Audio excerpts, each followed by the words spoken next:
William Yahweh Bahashem Yahweh Shai Wahara Kakwadash. Double honors to the apostles and elders of Great Millstone who rule well over the flock. Shalom and salutation to you brothers out here that push the words of truth and sincerity. Shalom to all the Akim and the Aquaf. That's part of the elect. Shalom.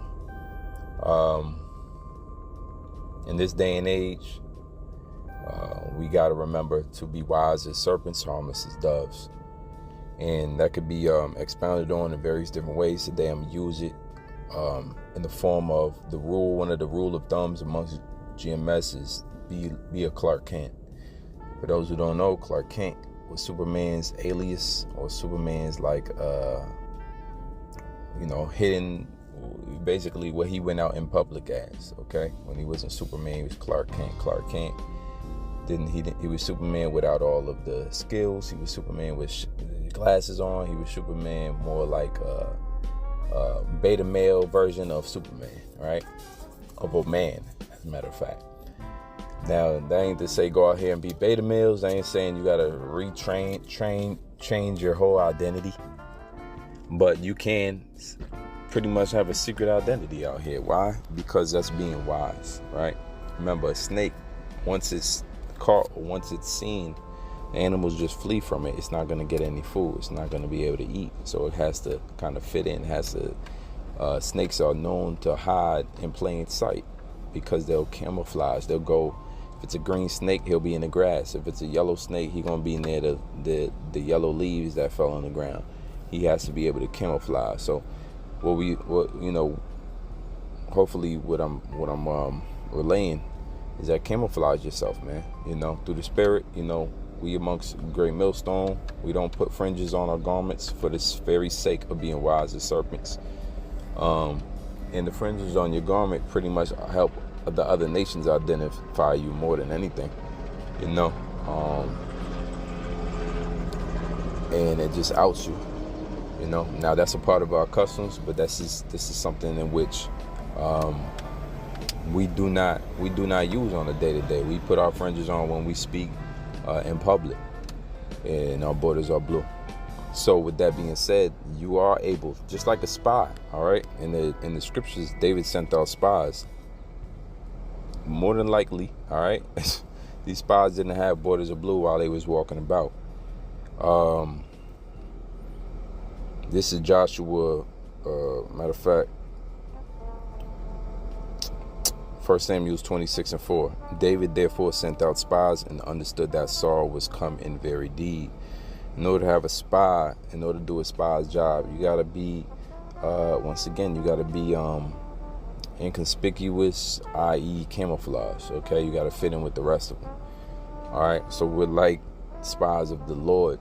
All right, but more importantly, we're being wise and not showing everybody who we are and telling our positions, right? Telling what you're thinking, sharing all your thoughts. This is just rule of thumb, general rules for being in this truth. You're gonna want to boast about the coming of the day of the Lord, but you got to know time and a place. There's scriptures tell you there's a word fitly spoken. It's like an earring of gold, I believe, but a word, unfit, I think it's like a earring. It's gold in a snout's mouth. So the scriptures constantly talking about when is a good time to say what you got to say. And learning that, being seasoned with salt, understanding that certain things come for certain times. Controlling your tongue. The tongue is an unruly evil. All right. If you was playing Battleship, you don't go ahead and say, I'm on this position. Well, if you don't start telling on yourself. If you sent one to B6, you might hit me. You don't give away your position. So we are at war, and that's why this sounds like a war strategies, because it is strategy. All right, it's war strategy. Are you talking? I'm a brother that actually lost my job. Somebody walked by the camp and saw me from work, and it was an Edomite. Right, I remember the day like it was yesterday. Screwed up her face.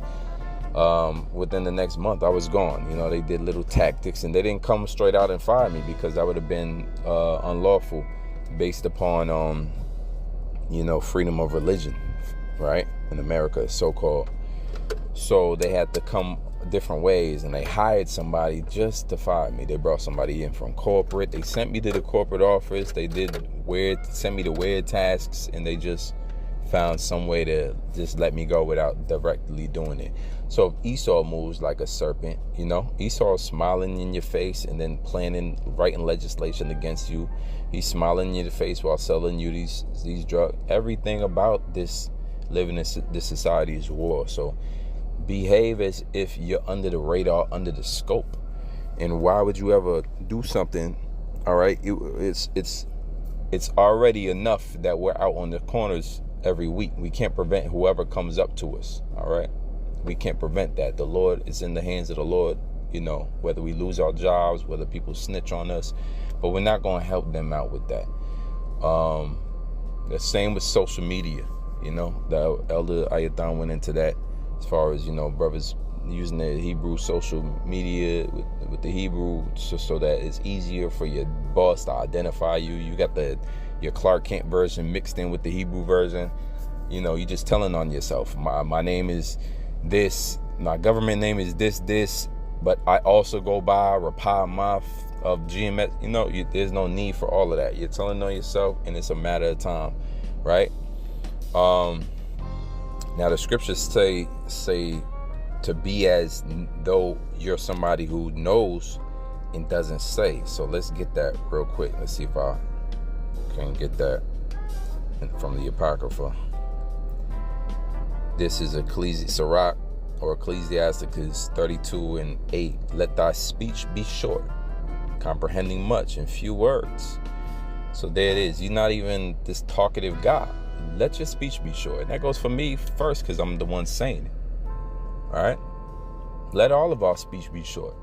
Make impactful statements in fewer words. It says, comprehending much in few words. Be as one that knoweth, yet holdeth his tongue. Here it is. Just because you know doesn't mean you have to reveal that you know. Let them find out you know.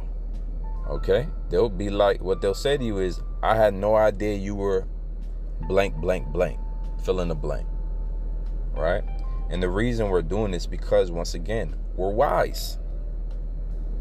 Wise as fools, harmless as dove. This is a portion of our wisdom to know how to operate clandestine in a clandestine-like way.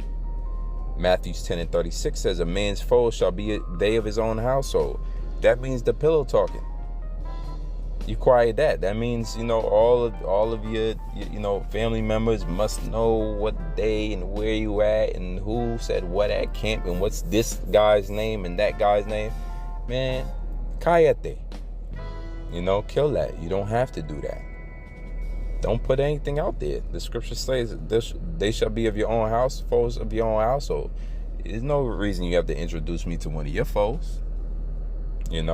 So learn how to have separation of who you are in this truth with who you are in the world. Keep those identities separate, man. There's no reason to really mix that. And once again, this is a skill set that you learn and acquire in the truth, and you polish it up and you become very good at it. Eventually, if they know because they're around. The Lord calls them to know. Speaking in my case, I've been, I had a relationship in which for 2 years I didn't tell this person at all. I didn't tell this woman at all for 2 years what I was doing on Saturdays. 2 years. And she found out a year later. The first year she found out. She just kept it to herself. All right. And what did the Yahweh Shah say? I'm just going to keep bringing out these scriptures. What did Yahweh Shah say to his mother as she asked him to do miracles, change the water into wine at the wedding?